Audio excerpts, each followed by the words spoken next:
Why, hello, everybody. This is Bubba, CEO of Corcoran Consulting and Coaching. I wanted to take just a brief moment and explain Corcoran Consulting and Coaching to you because we are a little bit different than most of the coaching companies out there. As you'll see, as we talk with the famous Jason Shinpaugh today about his business, you'll notice the difference between what we do and what most of the coaching companies do. We work holistically. We work on the entire business of every one of our clients. So what I mean by that is we work with your agents, we work with your operations, your business development, your HR. We work on policies, procedures. We work on guidelines, team, culture, everything. So we are more, I'm going to say, a business coach in real estate than a real estate coach for an agent. You agree with that, Jason? Absolutely. Yeah. So, you know, that's today what we're going to talk about. Look, I'll go ahead and just say this now. I have a man crush on Jason. He is the he is the epitome life of what everybody wants to live, and that goes God, family, work. And what you'll learn today is it is good, it is great, and it is an option for every single person to be able to work on their company instead of in their company. And we'll go through a little transition with Jason and his business to be able to talk about that today. We're going to talk about culture, team environment, multiple pillars, and there's this one thing that's very interesting. It's called the Shin Pond, and this is Jason's way, no joke, of how he runs his team. It's absolutely amazing. He's going to share it with you today. So that's what you're going to learn today. You know, again, we have, you know, Mr. Jason Shinpaugh and good old Frank. Frank, absolutely amazing CEO, founder of Viral Marketing. I'm probably going to say 30 to 35% of our clients use Viral Marketing in their video marketing, and they do recordings for prospects, for recruiting, for hiring, for new properties, for you name it.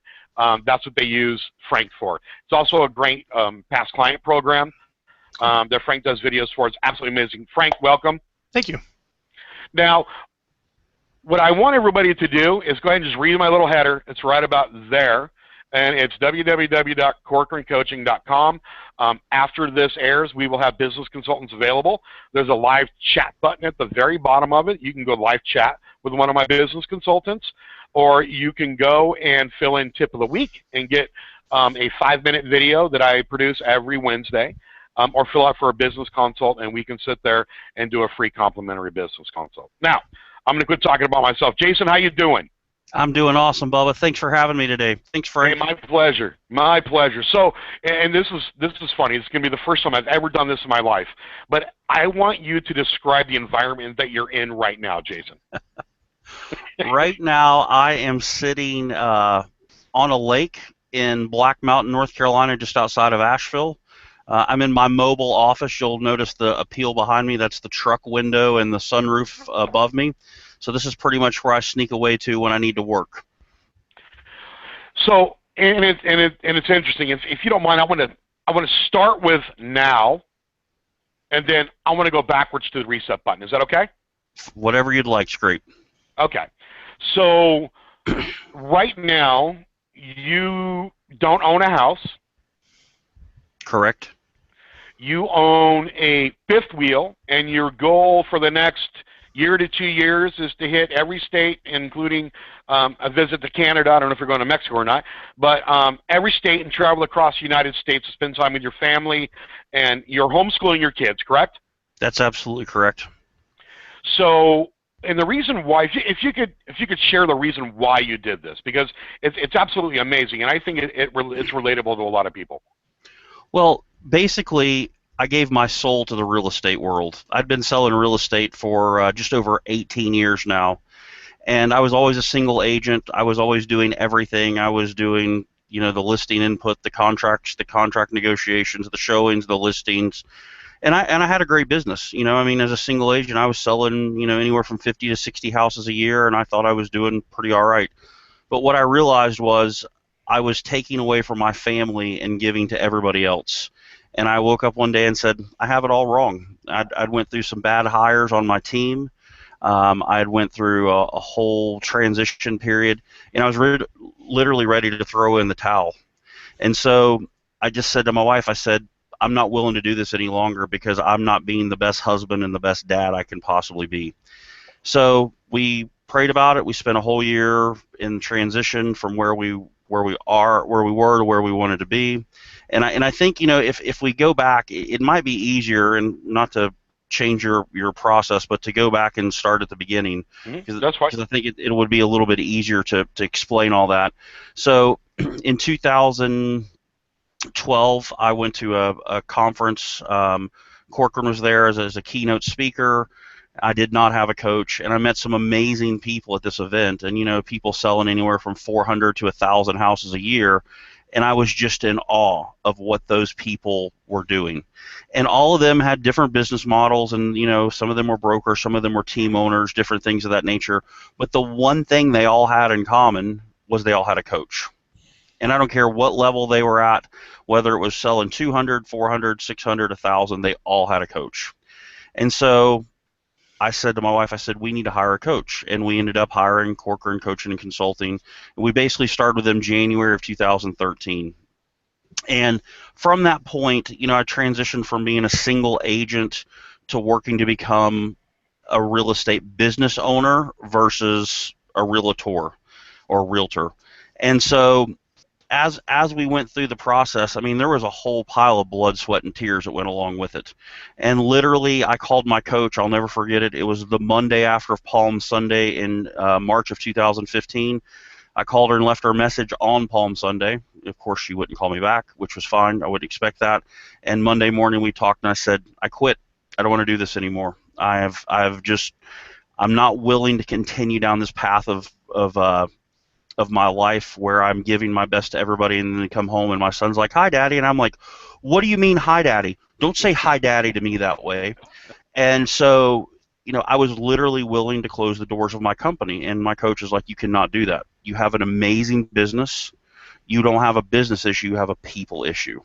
And, we live by this motto on our team, your greatest strength is your greatest weakness. And my greatest strength is my love for people and love of serving people. But I cannot toe the line and when somebody doesn't do what they're supposed to do as a part of my team, because they always had an excuse, they always had a reason, there was always something happening in their personal life, and I'm compassionate to that. And so we coached with Catherine. She said, basically, let's get you out of the business. And never in my wildest dreams did I ever think that I could own a real estate company and not live in the state where my real estate company is. And you talk about a limiting belief. I mean, it was absolutely enormous. It never even crossed my mind. As a matter of fact, my wife and I, we used to play a game. We'd be driving somewhere and like, what would you do if?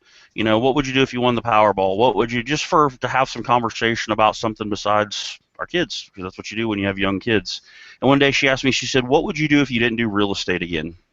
And I said, I don't know, but I would do something where I could work virtually, where I wasn't tied to a specific location, because I love to travel and I love to see other parts of the world. And I said, that's the only drawback to real estate is I've been, in my community. I've lived there my whole life. We have a brand, we have everything. And fast forward 2 years after that conversation, here I am, not living in my community, running a extremely successful business, and I had to get out of the way of my team. My team is doing far better without me there than they ever were with me there. And once I got beyond the control, because we're all control freaks, that's what we do. That's how we live. And once I got beyond that and truly embraced surrounding myself with people who are better than I am, my office manager is better at running my business than I am. And I embrace that. Yeah, absolutely. So I'm gonna dissect that a little bit more real quick. So we're going to call it a meltdown, personal meltdown. I'm done. I wash my hands. I'm gone. Basically, the coach said, look, take a small vacation, get out, think about this thing, test the waters. You come back, you put a plan in place. We've been less than a year from that moment. And you are now at a lake, with your beautiful wife and kids, having a successful real estate company, making more money now than you were then, and your business That's is correct. growing. That's correct. And we just opened a mortgage company, and we're in the process of inking a deal on a title company. So we'll have three pillars that we're managing from the road. Well, that's the interesting part about that, and it was something I was going to talk to you about. Now's a great time. You sold your house. You live on the road. You're living in God's country. You name a lake, and you're there. During this time, we helped you own a mortgage company, and you're now negotiating on a title company. So not only is your real estate business thriving and growing, but you've added two more pillars of business, and you don't even step foot in your office. That's correct. How And is that and possible? well, it's just by the grace of God and by having great people around me. I've surrounded myself. I have a great hiring coach. I have a great real estate coach. We just recently hired Viral to do our part of our marketing coaching, and I've just found that having great people around me that are professionals in what they do. And then the other thing for me was getting out of my own way, getting out of my own head what I thought was possible versus what's really possible, and the limiting beliefs. I've had a hard time with limiting beliefs and a scarcity mindset, because when you go through it all, you realize that this could go wrong or that could go wrong and this could happen and that could happen. But the reality of it is very few of those things will happen unless that's all you focus on. We call them unfounded fears, and the unfounded fears generally do not happen. And if they do happen, they're at a 1 on the scale of 1 to 10 versus what you think is going to be a 10 out of a 10. And so with the help of you guys, you've really got me to expand our vision of what we're capable of. With your contacts, you've put all the stuff in place for the mortgage company to happen for us. It's funny because Bubba approached us last year, and I said, not no, but explicit no, not maybe, Double hockey not sticks, no. possibly. There is no way, it's not happening. And so that was in June of 2015. And then we revisited again in February of 2016. And the timing was right, because you see, what we realized was we have to be there to run our business, because I wasn't willing to give up my wife to open a mortgage company, because she has that because of all the RESPA compliance and things of that nature. So she runs the mortgage company. It's basically her company. And I wasn't willing to allow my wife to go back to work for money. She loves it. She used to own a mortgage company, and so now she runs the mortgage company. She's the teacher. I'm the unteacher of our children. I unteach them all sorts of cool stuff and teach them about real life, and then she has to reteach them, and is very quick to appreciate my abilities to unteach our family. So but what changed was our understanding of we could run a business without having to be there every day. And the key to everything that we do is our culture. That is the absolute key. I have surrounded myself with the greatest group of people that I've ever had the pleasure of dealing with. And to watch them all growing. I mean, I had 3 people come out just recently and become buyers partners. They sold 15 houses between them in the first 90 days they had their license. All right, and it's because we have a system and we have these things, and it allows me to live at 10,000 feet and truly be the CEO of my business, not just put those little letters in the front of my name and says, hey, I'm the CEO. I had no idea what that really meant. And so to step out and see these opportunities that are there, and to see our family thriving right now, that we get to spend a ton of time. We work. I mean, we still work. We have all sorts of things that we're doing, but the things that we're doing are truly things that are growing our business, not just sitting in somebody's living room. Does that all make sense? It does, and it's interesting. This is something that I alluded to in my opening remarks. I'm going to ask you this simple question: did we teach you how to sell real estate, or did we teach you how to run a business? 100%. You taught me to own a real estate business. See, and that's kind of the the differential between us and a lot of the coaching companies out there. Look, I send, and I'll say it, Mike Ferry, Tom Ferry, Proctor Buffini, we send them clients because we do not do single agent coaching. We're only for teams, independent owners, franchise owners. That's all that we do. Okay, and we don't teach how to sell real estate. We just are great business coaches that just happen to be experts in real estate and mortgage in small business. So a perfect example is Jason sitting right here, and I wish you could show us the view. I don't know if your laptop will allow that It of what won't. your office looks like. So before we were on the call, I mean, he was outside of his truck, beautiful lake, trees, picnic table. I mean, it's the best working environment. And you know what? The interesting part about business is mindset. And when you're in an environment and you have that clear mind and you're not in every single aspect of your business, and we actually allowed other people, you mentioned it, control freaks. We are control freaks. Business owners, that's our biggest scare. So the next question I want to ask you is how did you change your mindset of only you could do it to allowing other people to manage it? Painfully and slowly, because it was not easy. I'm dealing with third generations of families, and they're call Jason. Don't call anybody but Jason. He's going to help you. And to think that I wasn't going to be the one sitting in their living room when it was time for them to sell their house, or have them in my car when it was time for them to buy a house, it was a very tough deal. But ultimately, what's allowed that to happen is our systems. And having systems in place that we can train people and we can bring them in and train them up to truly being professionals and being people who are representative of what used to be my brand that's now our brand. And it goes back to the culture. We just recently had a guy come through our hiring process. We've had over 1,400 people apply to join our team this year, and so far we've hired 13, and only 10 are with us. So we're at less than 1 in 100 of people that we've allowed onto our team.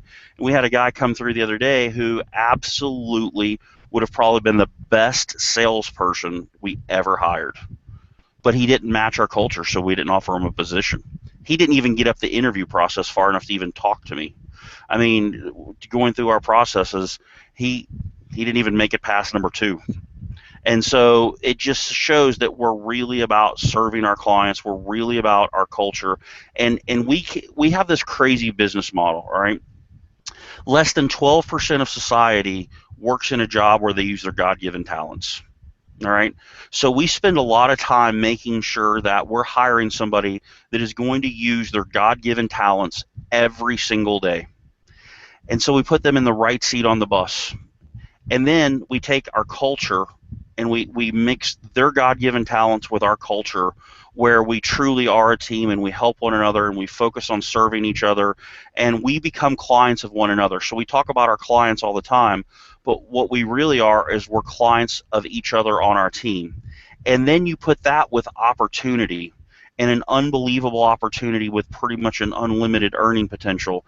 And you take those 3 things and you put them together, you're just poised for absolute explosion.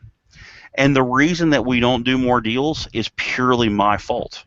I did not listen to my coach when she harped on me about hiring and recruiting. And I'm like, all right, well, I mean, I took somebody to lunch this month. Doesn't that count? Right? I mean, like, I was recruiting. And so now this year we started and we're recruiting. When I tell you we have had 1,400 people apply, it may be more than that. Okay, for the different positions that we have, and it allows us to be super selective in who gets to be a part of our team. And a lot of people want to be a part of our team, but at the end of the day, if they don't fit, even once we get them in there, they have to go. It doesn't mean they're bad people, but we're super protective of our culture and what it means to every single person on our team. And that's one of the other things that I learned about myself is I allowed mediocre people to dictate our systems, which in turn dictated our success, and it caused me a tremendous amount of stress. So now if you don't do what's required to be a part of our team, you just have to go. It doesn't mean we don't love you. It doesn't mean that you're not a great person. This just isn't a great fit for you. And that's where I had to get to be the CEO of our business and allow that to happen instead of always making an excuse for Susie because her kids were sick and because she was a single mom and all these things. And there's a place for that, and we're very compassionate about that. But at the end of the day, we got work to do. And if we do it, our number one core value is we acknowledge God and His purpose for our lives. And our number two core value is our families always come first. All right. And so when I told our team what we were going to do as far as our family, and it was a very I was scared to tell them that we were going to sell our house and move into our camper and run our business from the road. It was a scary time, but everyone came back to me either as small groups or individually and said, we respect what you're doing so much because you are honoring our core values. And I love it. So it's really been super. It's been very, very productive. Matter of fact, we had our team meeting today, and I call in every Tuesday morning for that. And I said, hey, look, guys, I'm going to be in town next week. And I just want you to know that I'm there, but I'm not really there. I'm not going to come back and start meddling in our business. I want to help you guys, and I want to serve you guys, but I'm not going to come back and get involved in the daily stuff that y'all are doing because you're doing a great job at it, and you don't need me to come home and mess it up. How now, often that's do you go hard back to to do. the office? I'm sorry? How often do you go back to the office? I've been there 4 days in 5 months. Okay. So I haven't been back. I was there for 4 days in April, and I haven't been back since. Okay. And we'll be back. We'll be back in Florida for a few weeks, but one of those weeks we're going to be in the Keys. So after that, we'll be there for a couple of weeks. We're doing a family picnic. We're doing some cool stuff like that. So, it's kind of loose. I don't have a clearly defined, I'm going to be here then or then. It's really more when they need me or whatever. But with technology, we're able to plug in just like this. We use Google Hangouts, and anything they need, we're able to do and do much better. I have such a clear mind. I can think. My vision is tenfold what it was 2 years ago of where we're going and how we're getting there. Well, something it's interesting because Jason talks about culture. Every year we have our leadership summit, which this year will be in November in Orlando. Last year, Jason won the culture award. Out of all of our clients that we've had, Jason was honored the culture award, and I think everybody who's watching this video can understand why somebody as amazing as Jason has built a company that's based on culture. And they hired a culture, again, got rid of the best salesperson available. You have to protect your culture. And one thing that I want to bring back up that you mentioned was a lot of the candidates never got to you. So can you share what your company's culture is on hiring somebody new? Can you go through the steps? Yeah, absolutely. So we have a hiring coach that does a lot of the preliminary work for us based on the position that they're interviewing for. They'll do a personality profile. They'll review their resumes, things of that nature, and depending on what position you're hiring them for, there's different skill sets and personality traits that you're looking for. So for a salesperson, you want them to have a high economic drive. You want them to have a great people skills. You want to have all those things. So before we ever talk to them, they have to pass that. And so we know, Pike, right? That's correct. That's John Pike with Talent Genius. Yep. And so before we ever talk to them, we know that their success is a foregone conclusion based on their personality profile. So it takes a lot of the guesswork out of who we're interviewing and who we're hiring. I could find something great about everybody. All right, going back to my greatest strength is my greatest weakness. Right. All right, so I look back through some of these resumes that have come through. I'm like, I would have interviewed that person. I would have interviewed that person. No question about it. All right, and so then they come in and we do group interviews. So we'll get 3 or 4 of them and we'll put them all together at one time, and they'll sit with our office manager and our operations manager, and those two will sometimes there's a third person. Our client care director will come in. It just depends on how many people are there, and then they'll go do one-offs. So our client care director, our operations manager will sit in there and talk to them about our systems, how our business works, and then my office manager will take them one-off to the back and do a 15 to 20-minute interview with them. Once that happens, then they will go to Corcoran. Corcoran does another set of interviews with them to make sure that they've asked more technical questions than we've asked because they've never met them, which is a huge benefit because they're seeing them through a completely vanilla lens. So it's, what are the questions? These are the answers. I didn't like how they answered this. That person that we didn't hire basically didn't get past Corcoran. They said, it just doesn't feel right for your culture. All right. And so once those things happen, then my job is pretty much to bless them. Okay. So then they'll come to me for a final interview, get to ask me any questions they want to ask about our business, things that didn't happen. Every single person we've hired, there's two things they've all said. This is the best interview process I've ever been through for a job, because our thought is this should be the last interview they ever go through. They should have started their career with us and finished their career with us. So we want to use that due diligence. And the other thing, in our job ad, we put our core values out there. And every one of those people said, we were drawn to your company because of your core values. And they're not just core values that we just talk about. We recite them every single day at our team as part of our role play. As part of our team meetings, every day we recite our core values. And anytime something goes astray, we go right to our core values and see where it falls in them. And we say, all right, this is where it falls, so let's honor that. And it's amazing what happens when you get a bunch of people together that honor their core values and really live it. And I live it. So we don't just say it. Like, we had the craziest thing happen. We interviewed this lady a couple weeks ago, went through everybody.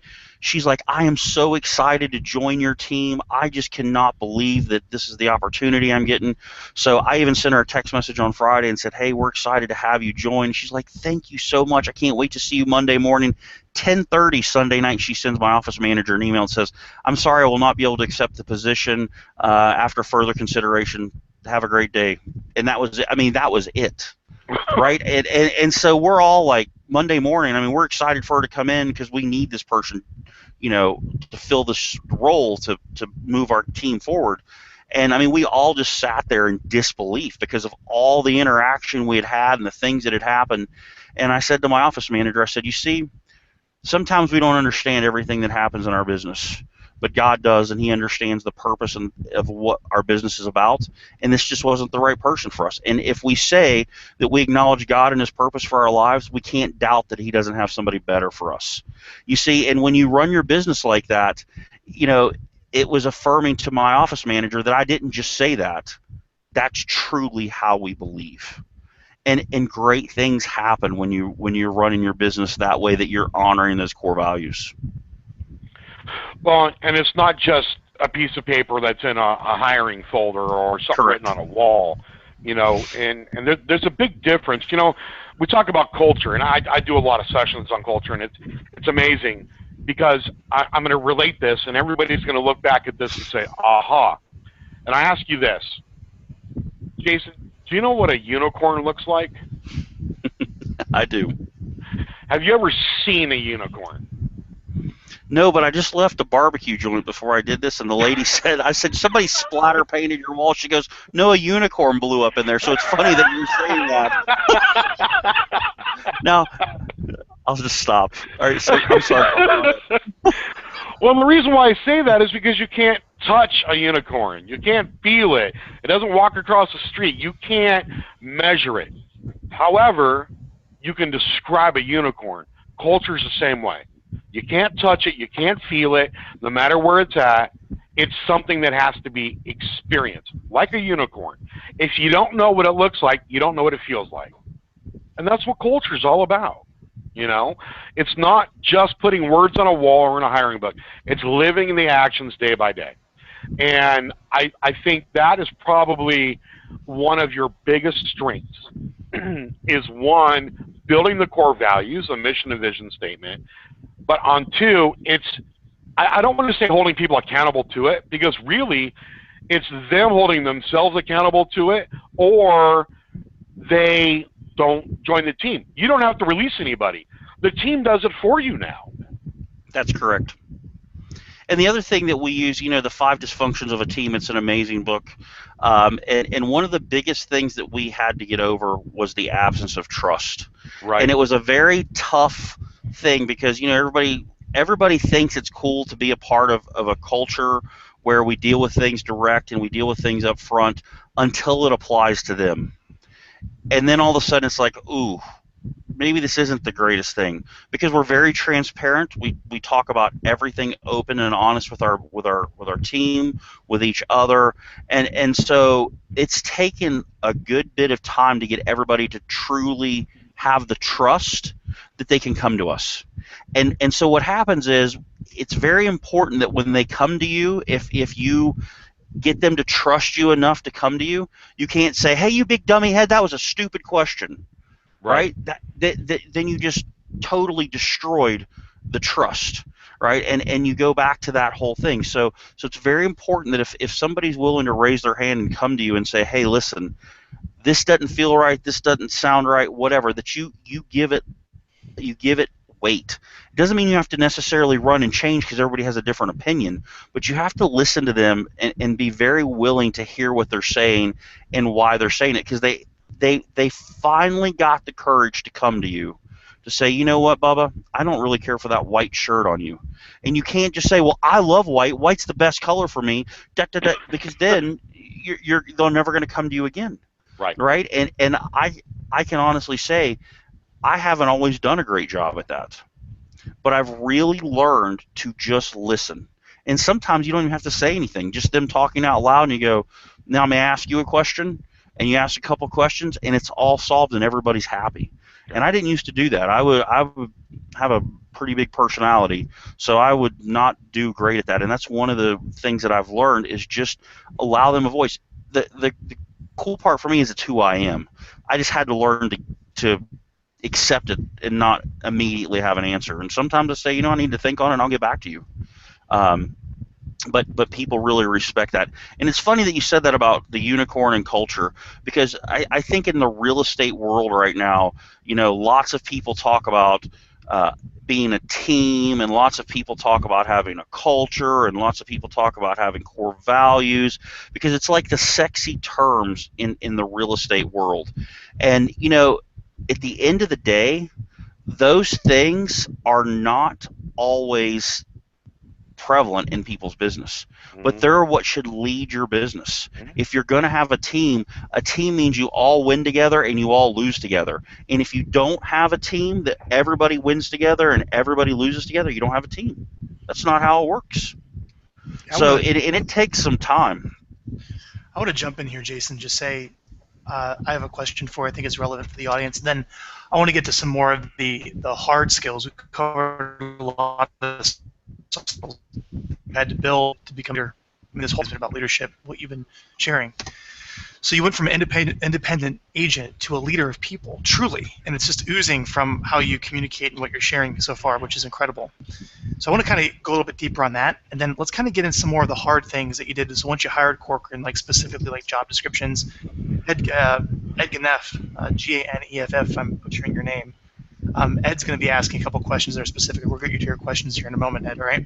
Why don't you just tell us about the transition from being an independent salesperson to being a business leader and some of the personal challenges you had to go working with people? Jason, what are you doing? I am plugging my computer in because I just realized it's going to die. Oh, okay. Sorry for the... There's a beautiful view at the back of your... yeah, I know. Sorry about that, everybody. And then, Bubba, take your microphone and move it up. I think you're breathing into it a little bit. I apologize for that. That's him, not me. That's him. Okay. Hey, Jason, move your boom mic up. Move your boom mic up a little bit above your nose. All right, just give me 1 second here. Oh, much better. Okay. So while he's doing that, and that's a great question, Frank, because that's a challenge we have with, I'm going to say, probably 95% of our clients. Oh, everybody. That come on board. I did. It was a huge challenge for me too. Everybody. And that's a business owner. I mean, it doesn't matter, and that's when we talk about, we coach mortgage and small business and real estate. Really, what we are business coaches. We just have an expertise in small business, real estate, and mortgage. So, hey, Jason, move your mic down just a couple of clicks, right over your nose. Right. So I grabbed the wrong charger when I left the house. We may have to switch over to my iPad here in a minute if I lose you. Half an inch higher. Yeah, go like this one. One click. There you go. There you go. So what? Just to recap, what Frank was looking for is, can you walk us through the transition of being an independent agent into starting a team, and what the challenges were, how that life kind of looked like, and then compare that to how it is now? Can you do that real quick for us? So anytime you're moving that way, I mean, you have to go through. You go from being you can't do business in the middle. You either have to be little or you have to be big, and that's relative. But in the middle, you don't have enough people to get you where you need to be, or you don't have enough revenue to hire enough people. So you start out and you're the marketing guy, the janitor, the salesperson, the closer, the lister. You're all of it. And I think that's what we all struggle with, is how do we get from A to B? It's that middle part that's the most difficult. And one of the things that Corcoran did a great job with was helping me leverage other people and systems to get me from A to B. So if we need to hire somebody, we can hire somebody. Now, look, we don't have an unlimited budget. I mean, we don't have the resources to spend $300,000 a year in employees. But when we hire somebody, they're a key fit and they'll wear multiple hats for us. And as our team is growing, everybody's responsibilities are getting smaller and smaller. And so that's a really cool thing, is as our team grows, we're working harder and harder at getting people into their 12%, where they're not wearing as many hats, but the hats they're wearing are just razor-focused hats. And that's what happens as your team grows. So you go from having somebody who does both buyers and sellers to somebody who just does buyers and somebody else who just does sellers. And they're different people. They have different skill sets. They have all those things. And so when you're able to start growing, but that was one of the most difficult things I had, was hiring people without the revenue to hire the people to go to the next step. And it's all done with leveraging systems, basically.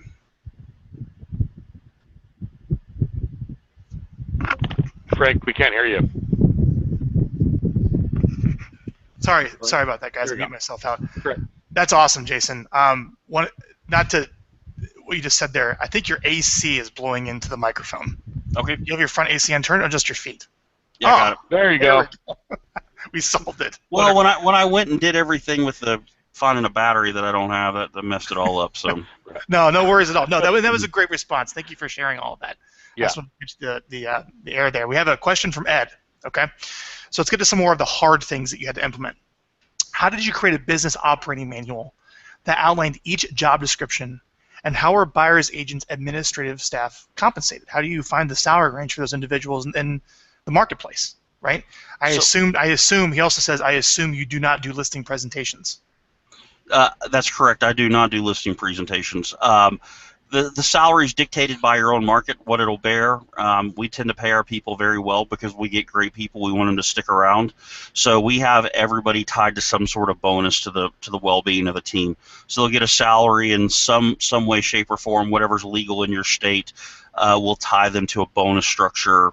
So they're benefiting when the team has a great month, and so on and so forth. Mm-hmm. The first part of that question, Frank, would you please say it again? Just talk about the business operating manual. You had to create an operating manual, at least the job descriptions of each of the people on the team, what you're hiring to. How did you actually create the org chart? And I didn't write the job descriptions and put the hiring ads together and hire those people. I didn't do any of that. I didn't. We are now, but in the beginning I didn't. All right, and so one of the cool things, with Corcoran, we get a folder with lots of ads and things like that, and we worked hard at getting our independent contractor agreement. We've probably revised that thing about 9 or 10 times now, because when somebody leaves, we're like, oh, we didn't really think about having a clause in there about social media, not to badmouth us on social media, mm-hmm. And so it's just always evolving. But now we're going back and putting those things in place. I think oftentimes people get the paralysis of analysis that they're not ready, and they got to get ready so they can get ready and go. And we just went. and now we're going back and filling in some of the cracks because we go, all right, there's a need for that. So some respects of our business are very reactionary, all right? Some of them are very responsive. But in the beginning, I hired a lot of the wrong people. All right, I just did. They weren't bad people. They just weren't the right people for what I needed them to do, and they were people that I might have grown up with or people that I knew or whatever. And we don't do that anymore. So I think the trick is, if you're starting a team, is just get started. Find somebody that's a great fit as a buyer's partner or an admin or an ISA, and just build off of those and keep raising the people up. Everybody that's a part of my team that's in management was a part of my team doing something else, and we just keep raising them up. And then we fill their position, and then we raise somebody else up, and we fill that position. So, like, to be a listing partner on my team, you have to be a buyer's agent first. You can't just a buyer's agent. What's that? An ISA before a buyer's agent. And before you can be a buyer's agent, you have to earn a spot on our team and be an ISA. Correct. And so they have to learn how to talk on the phones, and they have to learn what to say and about our culture and about all those things, so we don't just turn them loose. If somebody walks in my office with a real estate license, it's still going to take them some time to go and become a buyer's partner. But, I recently hired somebody and I'll do whatever it takes to be a part of your team. I don't care. I just want to be a part of your team because I know you're going to win. And see, that's the difference versus, please join my team, pretty please. I know, just come on, please. I'll give you 90% commission split, and you'll just be great, and I'll be broke. It'll be awesome. Come on. We don't do that. We have a business to run, right? And by industry standards, we probably pay the lowest commissions in town, but they have the most opportunity, and they're going to make more money in the long run. So if somebody's walking in my door looking for a commission split, they're not going to come join our team. And I'm cool with that. Let's talk a little bit about that. Why don't you take 5 minutes and answer that question more deeply, Bubba, because that really plays into the need here of anyone wanting to take the first step with Jason. Is they're going to need an org chart. They're going to need, roughly, what type of margins, what's the comp. Can you guide people a little bit on what that would be and working with you to get that figured out? Yes, what we do with each one of our clients is, as Jason alluded to, on the folder. Every new client that starts with us, we give it's a zip file that they download to their desktop, and there's phase 1, phase 2, and phase 3. Just phase 1 alone has over 250 different documents in it. So it has documents for hiring, for policy guidelines. It has examples of compensation, roles and responsibilities. It has samples of marketing, advertising, motivation, hiring checklists. I mean, you name it, it's there. Frank, you still there? Can you see me? No, I can't see you, but I can hear you. Yeah, I'm still here. My webcam not, though. Now, the difference with that is we provide those as a template to be able to get you going. You have to look at what your state regulations are, and then you have to look at what your team culture is. I mean, Jason, I don't know exactly because I'm not your coach. Catherine is. We promote 30% split on listings and 50% on the buy side. We have some clients that do 45, 50, 55 based on tiers in a month. And the same way on the listings. We have some that pay extra on SOI versus a team. So you have to go and cater that based on what you're doing. Again, we don't provide you a coaching program that everybody fits into. We provide you a business coach that helps you build your coaching program. Do you agree with that, Jason? Absolutely. And just so you guys know, if my phone dies or my computer dies, I'll be right back. All right, so you just have to bear with me for 1 second. So I think that was a big thing for me, was understanding the value of what we bring to the table, because in every market, I mean, there's 100% brokers out there, pay us 52 cents and you can have 100% of your commission, and all this stuff. We're not there to compete with those people. We have a real estate business, and I'm looking for somebody that wants to do 5 to 10 parts of the process that has over 100 moving parts. That's all I want them to do. And then I want it to go to the next person. So I want them really focused on that. And so when they go out and they see the value and how much they can generate, it's just a no-brainer. But if you're battling that from the very beginning and you feel like you got to give away the farm, you're going to be broke and you'll be out of business, and then nobody will have any business. And that was a huge thing for me, was learning how to get over that. Instead of being a broker, being a business owner, right? Because brokers are typically broker. That's just the way it works. And so really getting focused on how do we grow our business that's sustainable, that everybody can do great with. Well, and it goes back to the phrase of desperate people do desperate things. So if you're just squeezing somebody in because you have too many leads and you got to get somebody in place, that's where we help our clients and we protect them. And that's why we do the final interview before it goes back to the rainmaker to make sure, because we're not influenced. I don't care if it's Jason's brother, sister, uncle, cousin, next door neighbor, somebody he went to school with. We don't know that, and we don't care. We interview them as an individual based on their culture, and based on what they're looking for out of that position. And that's how we protect our clients from making the wrong hires.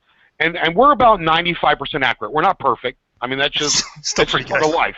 Well, I can tell you, we went against you guys. You said I wouldn't hire this person. I'm like, but I really like. This is in my old days, but I really like her. Yeah. That lasted about 7 days of her being there. I'm like, yep, that was a bad one. We get another question. And some of them get through. Some of them just get through, and you have to understand. One of the things people say all the time is you have to hire slow and fire quick. Well, John Pike taught me you need to hire quick and fire quick. Because if you have great talent coming across, you need to get them into your organization. But you also need to be able to release them if they're not a great fit once you get them in there, and they're just going to come in, just the way it works. I got to add to that. Yeah, we have a question here, but I just want to add to that. We use John Pike too. He's an incredible individual, and I was taught hiring is like a triangle. So at the very top of the triangle is motivation, which is most important. That's the hunger. Then you have intelligence of how well can they solve problems, and then you also have behavior. And this assessment that you take, it's the intermetrics assessment. Like, there's a lot of different assessments out there, but it kind of tells what someone's behavior styles are that matches the role. And then you interview for intelligence and you interview for motivation and reference check at what they say. And just Frank, we still can't see you. We can only hear you. Oh yeah, well you can hear me. Sorry about that. My webcam decided to go out today, guys. That's right. I apologize about that. But we do have a question. So leading into that, the one I wanted to share there is Catherine asks, what do you mean by leveraging systems? How do you leverage systems to make it possible to hire people? And I think what she's really asking is, what is the hiring system or the hiring process? You want to maybe go into that? So for us, it was getting people very efficient at what they do and not wasting time. So, like, for example, our director of ISA, we've been looking for the last 2 months for a great hunter ISA. We have this mindset of hunters and gatherers because they have two different skill sets in the ISA department.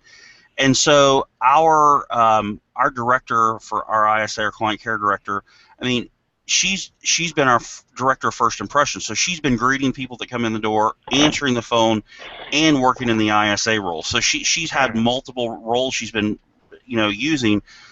She averages probably in the neighborhood of 2 transfers every day out to the agents. That's so great. 10 transfers a week. And in our world, a transfer is somebody who's ready to buy or sell in 30 days or less, pre-approved or shown proof of funds. I mean, these are great leads she's sending out, but she's also been doing other roles, all right? And so because she has such a clearly defined role in the ISA world, she can pick that up and work it for 3 hours and then go pick up something else and do that. All right, and so she's multitasked, she's multi-trained, and our systems have trained her to do multiple things. So when that director of first impressions, when we needed to fill that thing, we didn't lose a beat on our team. Okay, so we were able to take 30 or 45 days to find the right person, and we weren't out just running, because if you just follow the system, it works. It's when you start getting outside the system and not checking all the boxes when you put a lead into your CRM or doing the things that need to happen. So those systems allow you to be much more efficient, and when you're working, be spot on for whatever it is whatever role that you're doing. Great. But we want to add a little bit to like the specific hiring system that you recommend to bring on talent. And then I also want to go into how in the world you generated 1,400 applicants. So let's talk about the hiring system. So basically the hiring system is, we help our clients, cater what the ad is. A lot of them have ads. We've got some templates that we help them, work around depending on what the position is. They go and run the ad. John Pike absolutely, he kind of fits in the middle of that entire thing. So John actually has several different ads that he uses. So if you're using John Pike, John's got wonderful ads. If you're not, then we help you with that. And so the applicants come in. They have to fill out an application, a resume, and an Intermetrics or a disc, whichever one that you're with. And the reason why we ask for an application is because a resume is what you want to tell me about yourself. An application is what I want to know about you. So it's required all three of them come in. They meet with a team member or an office manager. We like them to sit down with at least 10 to 15 minutes to see if they can fit if we have a seat on the bus based on the culture for them. And if so, then we even have team agents because they're the ones sharing their business. If they're going to let somebody take some leads because they're growing, it's nice if they have a little bit of buy-in to it. After that, the top 2 qualified people per position comes in to us, and we do a professional interview on it. So depending on if it's the coach, we have Angela with our office that does about 500 interviews a year. She's an expert interviewer. So between a coach or Angela or sometimes both, if it's an upper management or GM, then Angela will do it, and then I will do it for my client on top of that. And then we will provide feedback. Now, the feedback is a piece. So you have to look at the application and resume. You have to look at the personality profile. You have to look at the interview from the team, look at the interview from us. So by the time it gets back to the Rainmaker, you've got 4 filters. And who are you to say, nah? You know what I mean? If these all said 4, basically what your job is to say, you know what, they passed all these tests. Now it's my job to set the expectation, to make sure they're on the culture bus, to make sure everything's moving smooth, and then we move into the hiring process. Jason, did I miss anything on that? No, and I think that's exactly right. It's just trusting the system. Yeah. And a lot of people, you know what, and the worst thing that happens, and out of no disrespect, is your brother, sister, mother, uncle, cousin, nephew that you want to hire because you have that relationship with, and we go back and say they're not a good fit. You know what? We've done our job at that point. However, for some reason, when it comes to that, the Rainmakers have the biggest challenge of saying no. And they understand this is a business. The reason why there's the 3-letter CEO in front of Jason's name, it doesn't say real estate Jason Shinpaugh. It says CEO. We're running a business. Remember, every single day we wake up, we're unemployed. Until we get a deal that day, you're unemployed. We're running a business. I don't have a problem helping my brother out. If I need to, give him a couple $100 for food. But hiring him that will come in and hurt the culture is the worst thing you can do for your company. Stop it. Well, and I learned, it's very easy for me now. If I have somebody that wants to have a job with our team, I say, here's the link, fill out the profile. I'll have our hiring coach look at it and get back to you. And then if they're not a good fit, I just call them and say, hey, listen, your God-given talents aren't the best for what's the role that we're looking for. They're better for another position. We're not hiring for that position right now. So if that position comes available, I'll call you. But I don't want to waste your time because this is far too important of a decision for you and your family, and I don't want to put you in a situation where you're going to fail potentially just because I like you. That wouldn't be fair to you. Right, Bubba? I so agree. So agree. And remember this, when you have a coach, like if it's us, I'd love to talk to you if you're interested in it. If it's not, if you have another coach, leverage the value of the coach to its maximum capacity. Jason can go to an event and be sold by RadX, Boomtown, Commission Sync, you name it. And all he has to do is say, you know what, I have to get that approved by my coach. Now, because remember, salespeople are the best people to sell because I can sell Jason anything. It's my bright, shining object. So he now has a reason not to say yes to everything, and he goes to his coach, and we help analyze that company, and we vet companies as a coaching company. We take 0 rev share. Frank, we endorse you. How much money have you paid us in the last 3 years? 0. Okay. We endorse Boomtown, HWA. They pay us nothing. I take no rev share. To me, it's against integrity. I don't take money back. A lot of coaching companies do because they get a piece of whatever people buy. I won't do it. I seriously won't because there's something better. I want to say it. But what it allows you to do is come back to us. We vet 2 to 3 companies a month. So you'll see vetted products and platforms and services that we have personally vetted, our clients have used and beaten up. Like Frank. Yeah, it took Frank to do it. 7 How years. long did it take you to get approved, Frank? 7 years. There you go. And you know what? Until it was to that level, we just couldn't approve you. Now, I'll scream your name from the rooftops all day long. All day long. I appreciate that. Well, Yeah. one thing I'd like to add real quick, it took me about between 18 months and 2 years to really learn to be coached and really understand the value of what a coach is and how it works. And I have people ask me all the time, they're like, so tell me about your coaching experience. And I'm like, people hire a coach like it's a silver bullet. Like, I checked the box, I hired a coach, I'm going to go sell 500 houses. That's not how it works. There's a whole lot of heavy lifting that goes into it, and you have to be willing to check your ego and listen to what they tell you, because some of the stuff's not going to make sense. But what I learned is I pay for my coaching fee probably 2 times over every single month of the things I don't do that's a bright, shiny object, right? So I just signed up with Viral. I've been wanting to sign up with Viral for over a year, but my coach wouldn't let me because I wasn't staffed properly to handle the volume they were going to generate for us. So what good does that do to go out and generate more leads when I don't have a lead problem? I got a conversion problem. I don't have enough people to keep up with. Well, it's usually a people problem, and I want to get to this before we wrap it up here. We have about 2 minutes for this question, for this answer. I'm sure the audience would love to know is how in the world you generated 1,400 inquiries. Can you give us an overview on maybe how you did that? John Pike. He handles all that for. I don't touch it. He's my hiring coach. Whatever he does, and that's how he does it. So I trust him just like I trust Bubba and Corcoran, and I was sharing with you, Frank, before we started the call. You asked how things were going. Chris in your organization is my coach there, and whatever Chris says goes. I don't need to reinvent that wheel. That's what I hired you for. That's what I'm paying you money for, and that's what I do with John Pike. And so it works. And I would rather be wrong and not hire somebody than I had be wrong and hire somebody that I just thought maybe might work. And it's tough for me. I mean, it's been a hard thing for me to go back to those people because I know a lot of them that, I had to learn. This just isn't the right fit for you. It doesn't mean I don't like you. It doesn't mean that you're not a good person. You're just not a good person for this particular role on our team. And when I explain that to them, you know what they all say? Thank you for caring about me, because it's genuine. I'm not saying it to be rude. It's true.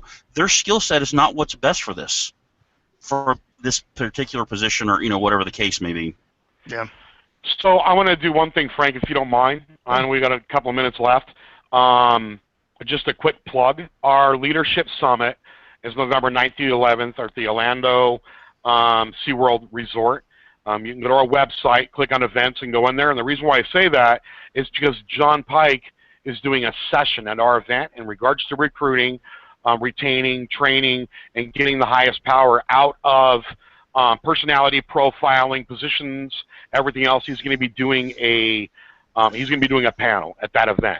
So everybody can come, can talk to John. We'll also have Matt Wagner there in regards to radio and television, Bob Corcoran, myself. About 70% of the event are panels, like Jason. We have people, we have 4 Jasons on a panel in regards to culture. Each one of them has their interview them, and they are really the educators. They're the peer experience in real estate. And out of the 102 Wall Street Journal recipients that we have, there is usually about 60 of them that come to this event. So you got some high power there. And you've got people that are new to coaching, all levels of it. That's great. How does someone get a hold of you, Bubba? Go to my website, www.corcorancoaching.com. You can click on the bottom and chat with somebody. You can go to the events page. You can do all that. You can give me a call, 800-957-8353, or send an email to successteam@corcorancoaching.com, and we'd be happy to set up a 7.5-minute consultation with you and see if we're the best fit for you. If not, we'll refer you to another coaching company. And both of you guys know I refer business to other coaching companies. I won't take your money unless we can benefit you. That's great. Jason, I want to say thank you so much for your time today and the value added for everybody. Thank you. It's my pleasure. And if I can help anybody, my email is just jason@jasonshinpaughteam.com. I'm happy to pour into anybody and help, because it's a lot. And we've just been very, very blessed and surrounded ourselves with absolutely great people. And the only thing I would like to say to anybody that's out there that's considering, building a team, You just got to know one thing. It's tough work, man. It is the most difficult thing I've ever done professionally. But when you get the right people around you, it becomes fun and it becomes exciting. And don't have a limiting belief of what you think you can do or can't do. Because I can tell you, never in my wildest dreams did I think I would live in a camper and travel around the country with my family and run my real estate business and it do better than with me there. I mean, that's the kicker. So I'm And help anybody. and on top of that, Jason, we've helped you build a mortgage company, and you're also working on a title. So actually 3 pillars of business, from a 40-foot fifth wheel at whatever lake that he wants to be in, is absolutely amazing. And that, like I said at the beginning, I have a man crush on you. I know it's a lot of work, man. I know it was, and a lot of respect to you. Amazing results. Amazing results. Cool. Thanks, guys. We're going to end the broadcast right there.